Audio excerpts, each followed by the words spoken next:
Bismillahirrahmanirrahim. Assalamualaikum warahmatullahi wabarakatuh. Perkenalkan, nama saya Mujahid Mufid. Pada video kali ini saya akan menyampaikan kaidah-kaidah atau menjelaskan kaidah-kaidah an-nafi wa istifham. Kawan-kawan, sebelum kita masuk kepada kaidah-kaidah an-nafi wa istifham, tentu kita harus mengetahui apa itu nafi dan apa itu istifham. Baik, saya akan masuk kepada yang pertama, yaitu pengertian an-nafi. An-nafi secara bahasa yaitu memiliki arti peniadaan atau menghilangkan atau penolakan dan pengingkaran.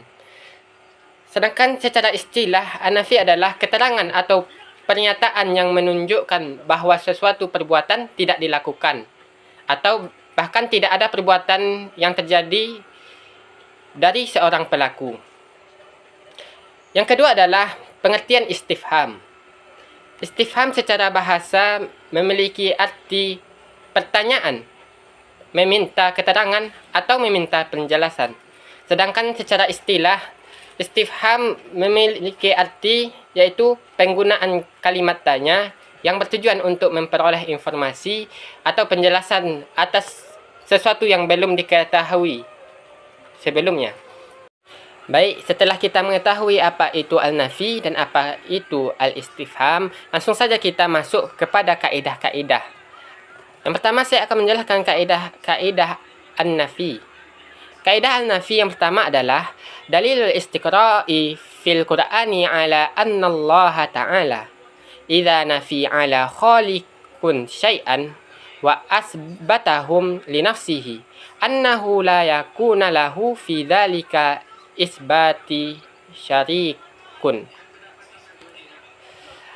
Arti dari kaidah tersebut yaitu dalil dari istiqra atau penelusuran dalam Al-Quran menunjukkan bahwasanya apabila Allah Ta'ala menafikan atau meniadakan sesuatu dari makhluk lalu menetapkan hal itu bagi dirinya, maka tidak ada sekutu baginya dalam penetapan tersebut.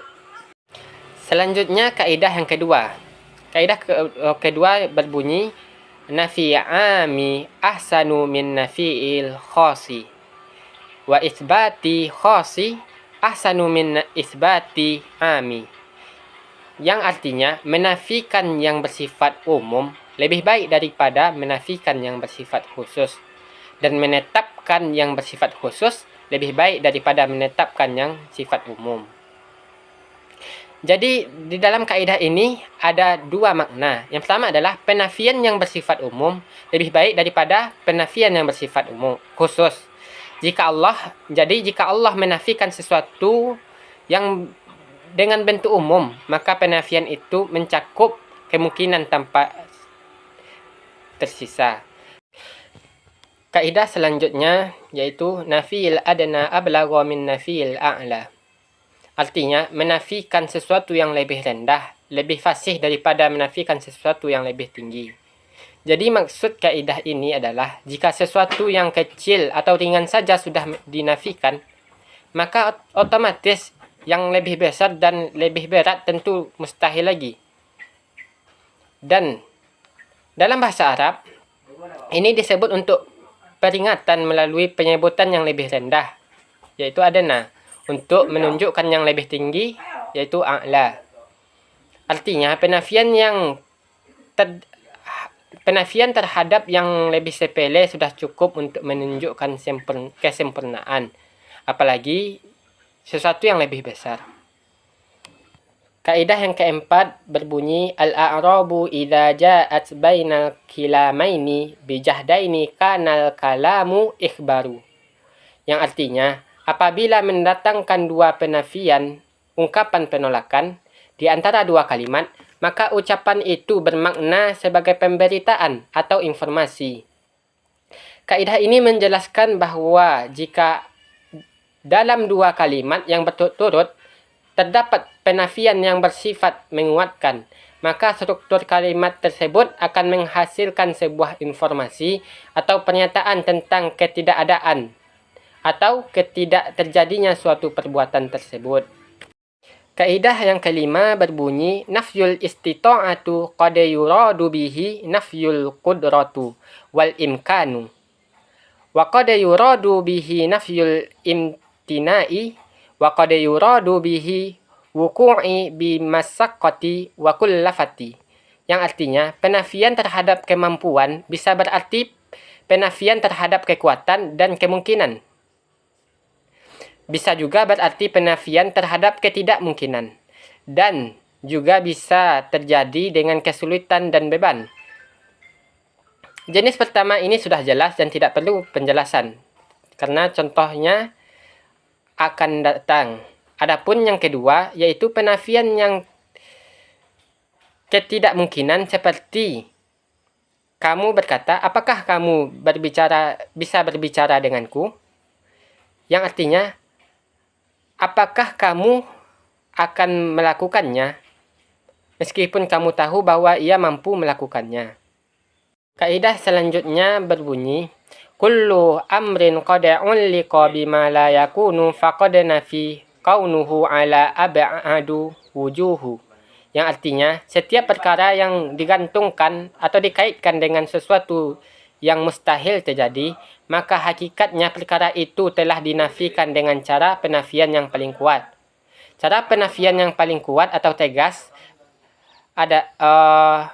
adalah dengan menggantungkan sesuatu yang mustahil benar-benar terjadi.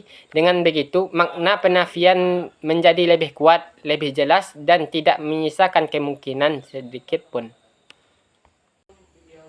Kaidah yang ketujuh berbunyi, qad yuradu nafi syai'in muqayyidan wal maradu nafihi mutallaqan mubalighatan fi nafi wa ta'kidan lahu.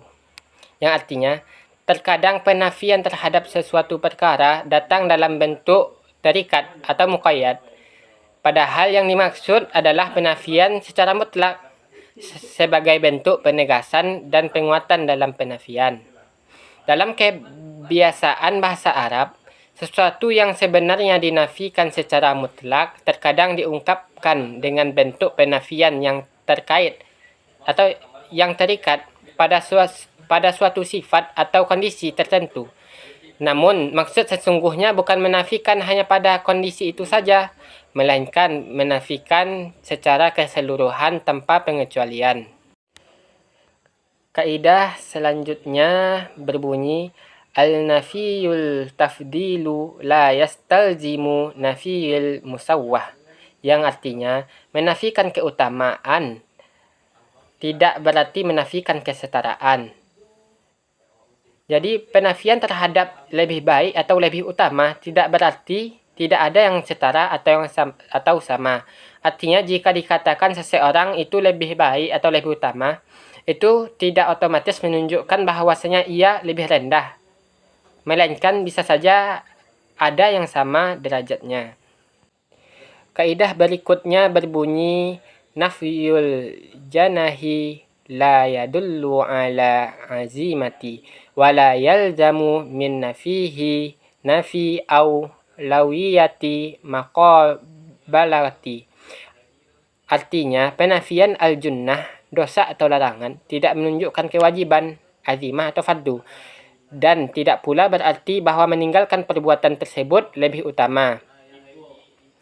Makna nafyul al-janahi dalam konteks ini adalah penafian dosa atau tidak ada dosa atas sesuatu perbuatan. Ketika Allah berfirman, la janahu alaikum, itu berarti bahwa perbuatan tersebut tidak berdosa jika dilakukan.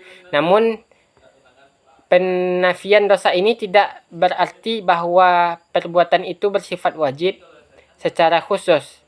Ini tidak menunjukkan adanya hukum wajib, melainkan rukhsah atau keringanan yang mengindikasikan bahwa perbuatan tersebut tidak berdosa, tetapi tidak berarti wajib dilakukan. Selain itu, penafian dosa tidak menunjukkan bahwa peninggalan perbuatan tersebut lebih utama. Kaidah berikutnya berbunyi, nafyul hali yastahzimu tahrima. Yang artinya, kaidah penafian kebolehan atau halal mengharuskan pengharaman. Jadi maksudnya, jika sesuatu yang tidak halal, maka secara otomatis itu haram. Jadi penafian kehalalan dalam teks Al-Quran atau sunnah berarti penegasan keharaman sesuatu tersebut.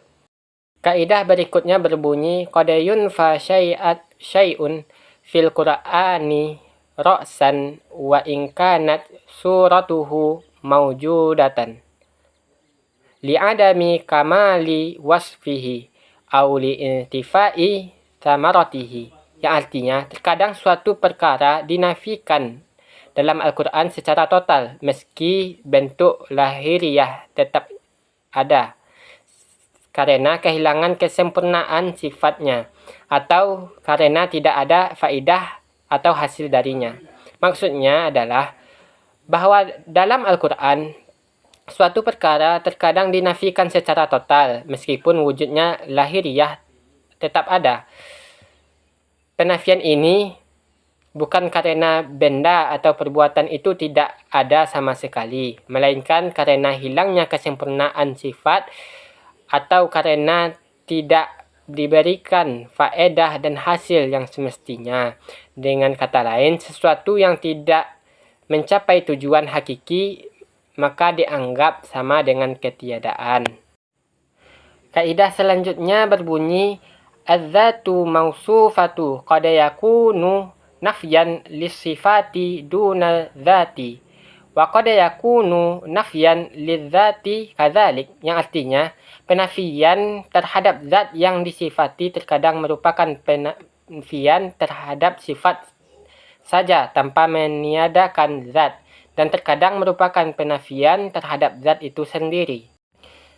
Baik, jadi itulah kaidah-kaidah al-nafi yang saya sebutkan sebelumnya. Jadi kita akan masuk pada kaidah-kaidah al-istifham. Kaidah al-istifham yang pertama yaitu al-istifhamu akiba zikril ma'ayibi ablagu min amri bitarkiha. Yang artinya, ungkapan istifham yang diikuti dengan penyebutan sesuatu yang tercela, maka ungkapan tersebut lebih fasih atau lebih jelas daripada perintah untuk meninggalkannya. Maksud dari kaidah ini adalah ketika ada istifham yang sebelumnya rangkaian penjelasan sesuatu yang tercela, maka akan lebih mudah dimengerti daripada perintah untuk meninggalkannya. Al-istifhamu ingkariyu yakunu mudammanan makna nafi. Yang artinya, ungkapan istifham yang diikuti dengan penyebutan sesuatu yang tercela, maka ungkapan tersebut lebih fasih atau lebih jelas daripada perintah untuk meninggalkannya. Maksud dari kaidah ini adalah ketika ada istifham yang sebelumnya adalah rangkaian penjelasan tentang sesuatu yang tercela, maka akan lebih mudah dimengerti daripada perintah untuk meninggalkannya. Idza akhbarallahu ta'ala an nafsihi bilafzi kaifa fahuwa istikhbarun ala tariqi tanbihi limukhatabi au taujihi. Yang artinya, apabila Allah menjelaskan dirinya dengan menggunakan lafaz kaifa, maka itu merupakan bentuk pemberitahuan dengan cara peringatan atau celaan kepada lawan bicara. Menurut kaidah ini, apabila ada lafaz kaifa yang bermaksud untuk menjelaskan zat Allah, maka itu merupakan bentuk peringatan atau celaan. Selanjutnya adalah idza dakhala harfu istifham ala fi'li tarji afada taqrira ma huwa mutawaqqa'un wa as'ara bi annahu kainun. Yang artinya, apabila huruf istifham masuk pada fi'il tarji, yaitu kata kerja yang mengandung harapan, maka hal itu menunjukkan penetapan atau takrir terhadap sesuatu yang diharapkan dan memberikan kesan bahwasanya itu memang telah terjadi. Jadi yang dimaksud dengan kaidah di atas adalah jika kata kerja yang menunjukkan harapan dimasuki oleh istifham seperti huruf hal dan hamzah, maka maknanya pun berubah dan unsur harapannya hilang, dan kata itu kini menunjukkan kepastian akan terjadinya sesuatu, bukan lagi sekedar kemungkinan. Kaidah yang terakhir yaitu jami'ul as'ilati muta'alliqati bitauhidi rububiyyati istifhamatun taqrirur, yang artinya semua pertanyaan yang berkaitan dengan tauhid rububiyah adalah pertanyaan yang berbentuk istifham takriri. Apabila di dalam Al-Quran huruf istifham yang menerangkan tentang ketauhidan, maka jawaban dari istifham tersebut adalah menekankan atau menguatkan. Billahi taufiq wal hidayah. Assalamualaikum warahmatullahi wabarakatuh.